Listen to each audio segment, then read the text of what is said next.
A e dje se zorët quhen truri i dytë? Po, mund të duket çuditshëm, por zorra nuk shërben vetëm për tretje. Ajo ndikon direkt në energjinë, humorin dhe mënyrën si ndihesh çdo ditë. Kur zorra nuk funksionon mirë, ke fryrje, ndihesh i lodhur dhe trupi nuk përthith siç duhet ushqimin. Dhe ajo që është interesante, shumë njerëz nuk i lidhin fare këtë me zorrën, por gjithçka fillon nga brenda. Këshill e thjesht praktike.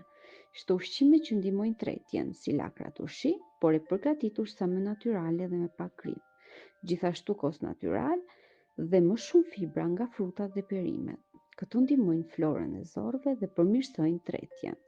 Sepse kur zorra është mirë, i gjithë trupi funksionon më mirë. Faleminderit që dëgjove. Nëse do të kujdesesh për trupin nga brenda me mënyra natyrale, më shkruaj ose komento dua.